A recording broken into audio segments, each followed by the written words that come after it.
Hey guys, it's Ron from RDS Drum Samples and Loops, and today I'm going to show you how to put together a really cool loop idea using the stereo stems of the 1958 WFL Ludwig pack that we put out this year. The full pack has all the multi-tracked individual microphones that you could build your own virtual drum tracks with. These are just the stereo stems that I mixed down using all analog outboard through Big Console, and printed them down so it's just easy to fly in, get started. If you're a singer-songwriter and you're working on a song or trying to get a vibe for something on a track, you can get to work immediately with these just by flying them in and making a couple of tweaks. So as I mentioned, if you're using GarageBand or Logic, Ableton, they all work in like any DAW. So you can fly them in, change the tempo, you can mess with the pitch of the drums depending on what you're using, a bunch of different things. So let's just treat this first exercise as if you were a singer-songwriter and you've got a Pro Tools rig at home and you need like better sounding drums than the program stuff to start writing a track or getting an idea together. So when you download our product, it comes as a folder that saves right to your hard drive, and just go to Import in Pro Tools, Audio, and it'll pull it up wherever you have it saved. And as I mentioned before, here's the other two folders. We have the multi-tracks, and then we have all of the individual single-hit samples of the entire kit where you could blend all of the microphones, top, bottom, snares, overheads, rooms. You're not just stuck with the pre-mixed sample. I have those as well if you don't want to mess with like blending them. I definitely have my own folder that are mixed, ready to go, but these are designed for people who want a little more flexibility. But again, we're going back to the simplicity of creating a drum track really quick to get started on a track, whether you're writing or practicing, whatever.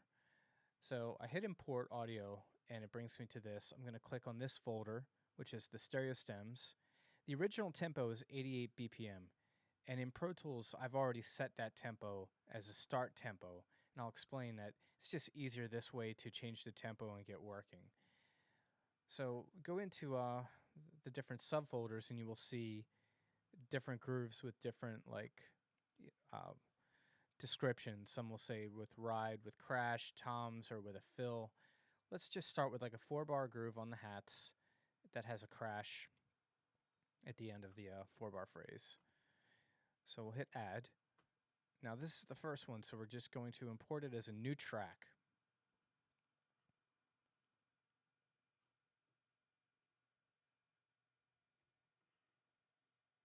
All right, so there it is. So the first thing you want to do is to change the tempo to accommodate what you're working on. You start off by going over to this little thing right here and clicking it from samples over to ticks, and then enabling elastic audio. For this particular demonstration, I'm going to use polyphonic, all right? Because we're going to mess with the pitch of the drums without changing the tempo that you establish. Okay, so now it's kind of like locked and loaded, ready to go for a tempo change. So the minute you go over to this little window right here, the transport window, as long as this conductor is not enabled, the moment you type this in, it'll time compress the loop to the new tempo. So let's take a listen to that.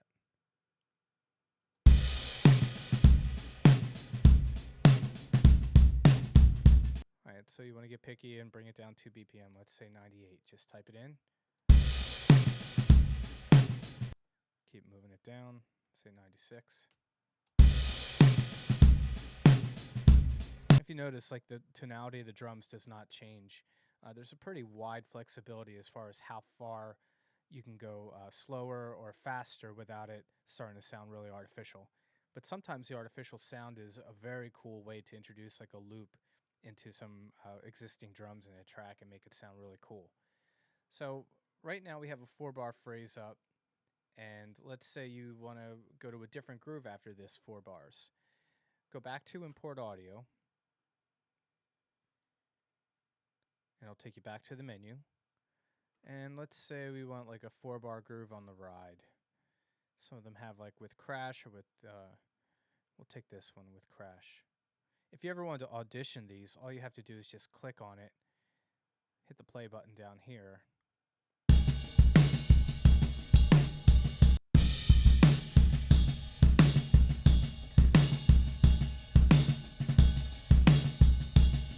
Okay, so this is important. I wouldn't suggest creating a new track. Let's just add on to the existing track so it's one continuous drum groove. So go to clip list here. That's going to put it over here on the right hand side like a clipboard, and we'll drag it over. Right, so there it is. It shows up in your regions section here, and just drag it literally right into the session. Make sure you're in grade mode too, that would help. All right. Now, since we've already enabled elastic audio on the track, and we're now bringing this region into this same track, if you right click, you can go right over to right here to where it says conform to tempo. Click on that, and that immediately just shifts the tempo to the existing one. And just bring it right over and snap it. So right now we've got 4 bars of a groove on a hat with a crash going right into a groove on the ride with a crash.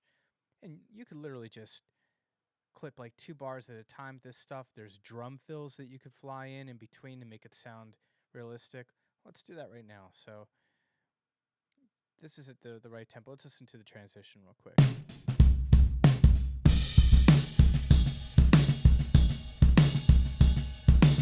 Let's say we want to put a fill coming out of this and go back to the 4-bar groove of the hat. So let's go over and import some more audio. And you'll see a folder that says fill. So there's 1 bar, 1 beat, 2 bar, and 2 beat. So if you wanted something like really quick to just kind of set up the next phrase, I would just say like a 1 beat fill or a 2 beat fill. But if you want to replace an entire bar with a drum fill, these are great. They really fill the time out a lot. So let's say 1 beat fill, or most of them are like 2 beat. So let's take a listen. All right, another one.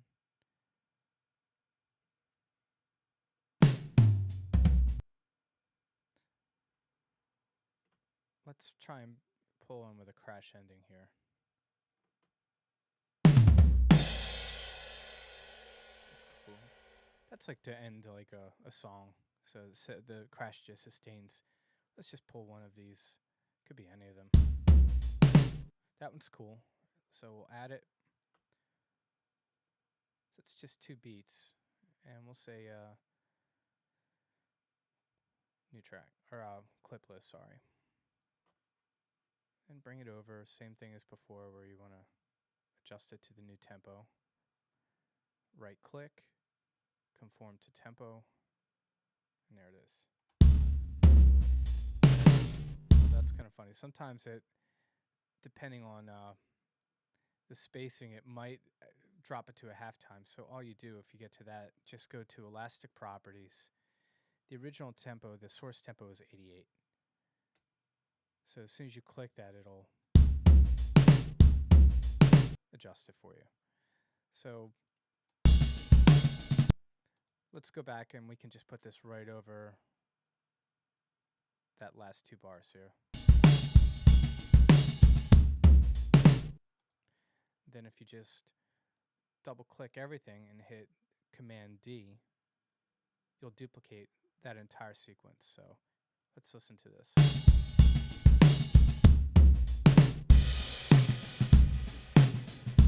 Then I would just crossfade these to make sure that there isn't any kind of click or pop or whatever. But now in front of us we have 16 bars of something. What I typically do is I'll just highlight the whole thing, Shift Command 3 to render it, and now you've got a whole block that you can work with rather than having to shuffle different pieces around. And once you get the tempo where you like it, just for the sake of processing, after you render it, you could disable elastic audio, and it's already printed, ready to go. So let's talk about some cool mixing ideas with stuff like this. So we have the dry grooves, or the mixed grooves for that matter, but without any effect. And let's say you wanted to use this on, like, just to kind of grit it up a little bit to make it sound more like a drum loop. You can literally just go in. You can EQ these however you like. I just pulled up the Waves SSL. It's like my go-to for every record that I mix. And let's just start messing around with some really like a lot of extra compression. Roll off the top end. Boost the bottom end here. You could even use the downward expander to kind of tighten it up.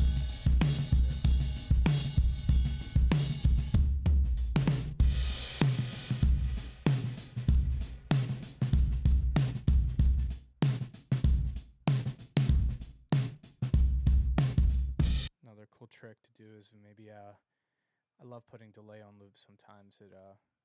It's different. So let's try it out. We'll create a stereo aux, label it. Always label. All right, and let's just put in like a cool delay. I love using the Slate stuff. I use UA, Universal Audio, and Apollo at home, and these are just great. Their plugs are just awesome. So let's go and see what delays we have here. Let's try out, where's it at? This one, the Slate repeater. This is killer, this one right here. All right, so we'll go back to our mix window here, Command equal. And we don't want to put it direct. As I said, we set up an aux bus, so let's go up to the sends here. We'll bust it out.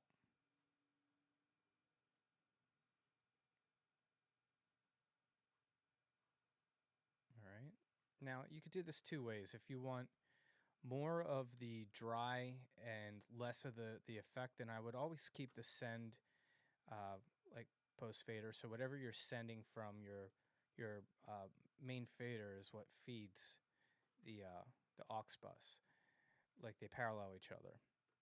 If you want them separate, and suppose you wanted to pull like the dry down really low and really push the delay, then I usually go like pre fader up here, follow main pan, and feed it into this thing. So let's pull up a couple of like of their presets, and we'll just use those.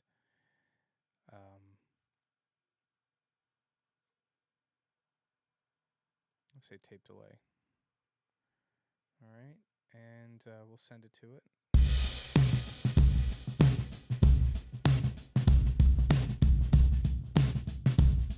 So as I said, if you pull down like a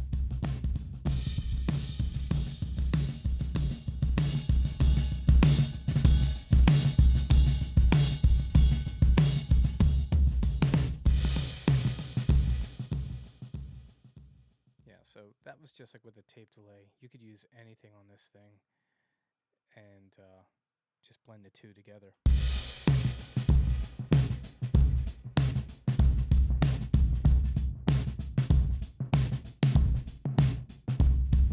It's cool sometimes to even pan like the dry to the left side, the delay to the right. With that, I would take off the follow main pan and direct wherever you want it to go, like this. We'll do it in stereo so it feeds both.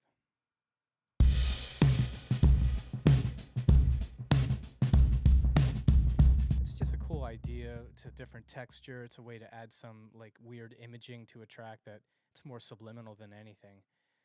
But, you know, I encourage everyone to just really get creative with it. You can do anything, even without having to get too crazy with the mix stuff.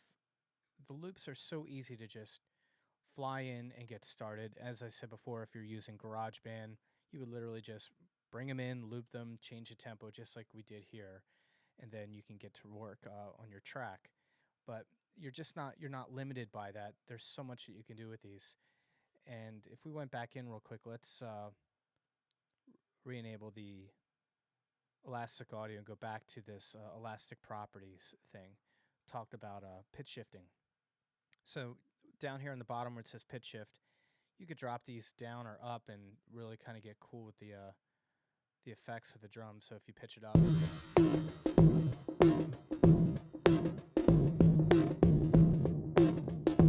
mean that's stuff that you can fly into any track, and it sounds like percussion. It sounds like electronic percussion.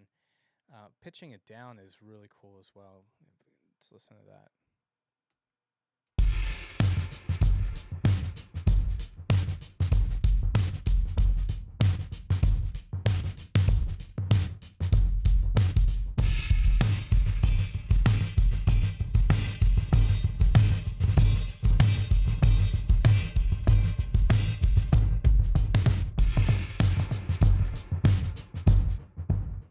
It's very cool. The other thing you could also do is maybe bring in two different grooves and put them opposite of each other, like one groove playing in the left channel, another groove playing in the right, and they really syncopate nicely, and it adds something completely different to the track that uh, you know doesn't really conflict. It really just it's more of a subliminal thing that you could just tuck back in the mix and sounds great, or use it as the main drums like up front, bring them in at different sections.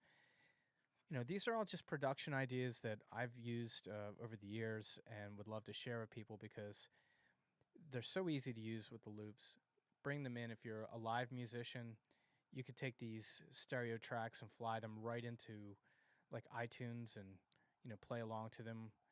Uh, but as I was trying to stress before, like the production capability of these, you can do anything with them. Well, stay tuned. I'm going to keep putting these mix videos out. I have a couple other tricks I want to show you. And thanks for tuning in. I can always be reached at ron@rdsdrumsamples.com.